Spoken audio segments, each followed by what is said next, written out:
प्रातःकाल दैनिक कार्यों से निवृत्त होकर गौतम बुद्ध के शिष्य एकत्र हो गए। गौतम बुद्ध ने संदेश देना आरंभ कर दिया। वह बोले, आज मैं तुम्हें ऐसे व्यक्ति की कथा सुनाता हूँ जिसके पास सब कुछ होते हुए भी वह दुखी था। गौतम बुद्ध ने कहना आरंभ किया, किसी नगर में एक सेठ रहता था। उसके पास लाखों की संपत्ति, बहुत बड़ी हवेली थी, नौकर चाकर रहते थे। फिर भी सेठ के मन को शांति नहीं थी।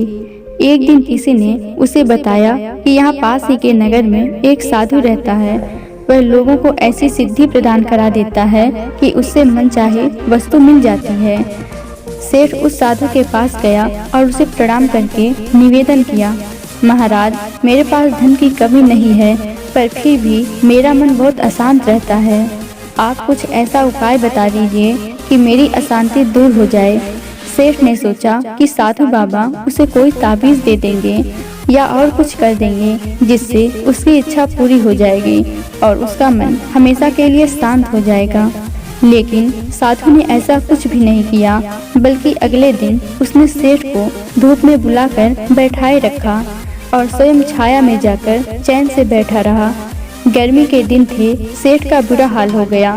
उसको बहुत गुस्सा आया और उसने किसी तरीके से खुद को शांत रखा। दूसरे दिन साधु ने कहा, आज तुम्हें दिन भर खाना नहीं मिलेगा। भूख के मारे दिन भर सेठ के पेट में चूहे कूद रहे थे। अन्न का एक दाना भी उसके मन में नहीं गया। लेकिन उसने देखा कि साधु ने तरह तरह के पकवान उसी के सामने बैठकर बड़े आनंद से खाए। सेठ उस रात बहुत परेशान रहा। वह एक क्षण के लिए भी नहीं सो पाया। उसे नींद ही नहीं आई। वह रात भर सोचता रहा कि साधु तो बड़ा स्वार्थी निकला। तीसरे दिन सवेरा होते ही उसने अपना बिस्तर बांधा और चलने को तैयार हो गया। तभी साधु बाबा उसके सामने आकर खड़े हो गए और बोले, सेठ, क्या हुआ?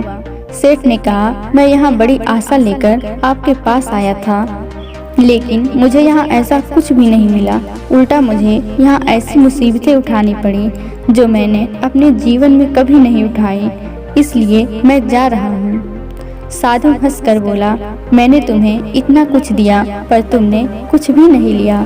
सेठ ने आश्चर्य के भाव से साधु की ओर देखा और बोला, आपने तो मुझे कुछ भी नहीं दिया। साधु ने कहा, सेठ, पहले दिन जब मैं तुम्हें धूप में बैठाया और स्वयं छाया में बैठा रहा, तब मैंने तुम्हें बताया कि मेरी छाया तेरे काम नहीं आ सकती। जब मेरी बात तेरी समझ में नहीं आई तो दूसरे दिन मैं तुम्हें भूखा रखा और स्वयं खूब अच्छा खाना खाया। उससे मैंने तुम्हें समझाया कि मेरे खा लेने से तेरा पेट नहीं भर सकता।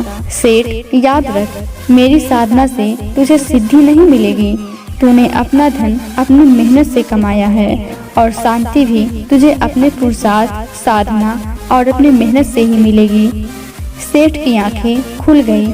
अब उसे अपनी मंजिल पर पहुंचने का रास्ता मिल गया था। साधु के प्रति आभार व्यक्त करता हुआ वह अपने घर लौट गया।